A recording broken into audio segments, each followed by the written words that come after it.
falando sobre vacinação infantil agora, né? Sim. O ministro declarou, o Queiroga declarou recentemente que as mortes de crianças por Covid estavam no patamar aceitável, foi a palavra que ele usou. Eu queria entender um pouco melhor esse termo, porque a gente não tem nenhuma morte confirmada por conta da vacina nas crianças. Não temos, E, ao mesmo tempo, em 2021, a Covid foi a segunda principal causa de morte entre crianças de 5 a 11 anos, que são o público vacinável agora, né? Tá. Então, queria saber como se calcula esse patamar de mortes aceitáveis de uma doença evitável e o que você tem a dizer para os pais nesse momento sobre Primeiro, isso. nenhuma morte aceitável. Começa por aí. Agora, em relação a esses números, eu tomei o cuidado de pesquisar com o Dr. Caio Salvino e me municia muitos dados, etc. Quem é Caio Salvino? O Caio Salvino é um bioquímico, é um estudioso, ele publica muito e ele fez um levantamento, nós estamos aguardando do Ministério, esses números que você tem de que morre mais criança de Covid, são números que têm que ser investigados para aceitar. Lembra que eu falei que é importante você casar o que você observa com os números que são ditados?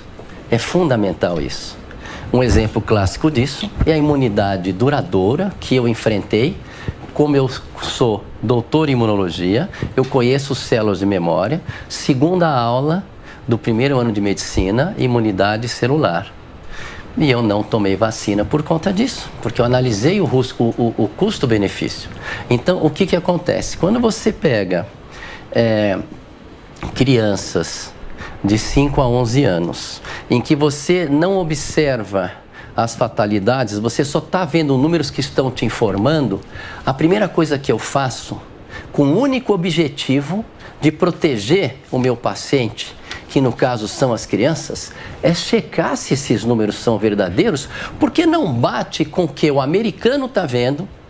Porque se a gente olhar, só morreram 500 crianças e dessas 500, pelo menos muitas, que eram 1.400 comorbidades. Só que essas 1.400 comorbidades tinham crianças que tinham 3 ou 4 comorbidades.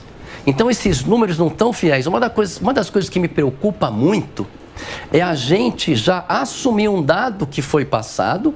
Mas são órgãos oficiais. São órgãos oficiais, mas, por exemplo, se falam que o sol é azul e tem 150 trabalhos falando que o sol é amarelo, e eu estou todo dia vendo o sol amarelo, eu vou acreditar no que eu estou vendo, porque está nesses 150 trabalhos.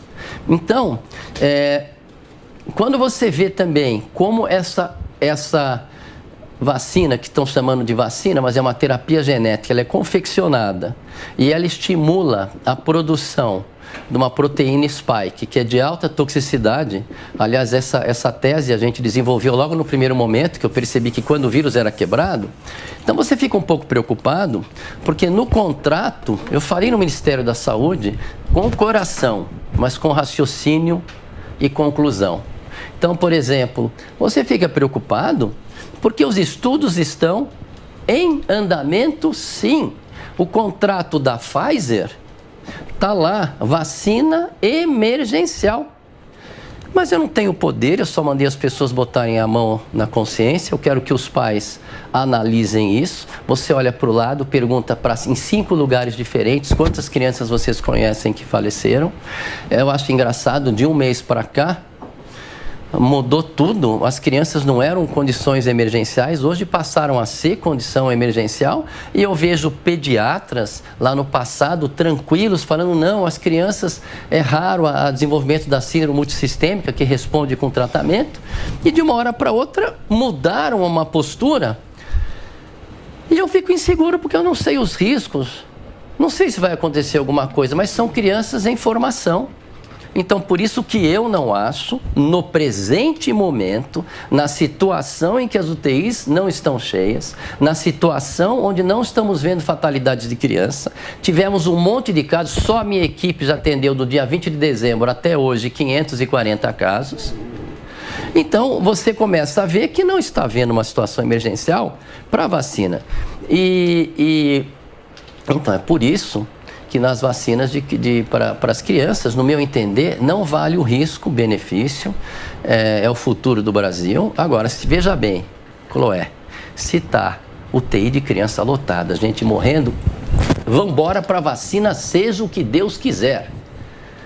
Então nós temos que tirar a cabeça do buraco e ver qual é a nossa situação, porque nós estamos diante de um outro problema e as soluções são mais simples. Mas cada um faz o que quer, essa é a minha opinião pessoal. Marina Mata. Boa noite a todos, boa noite, Dr. Zabalo. Puxando um pouquinho para a área internacional, né? A pandemia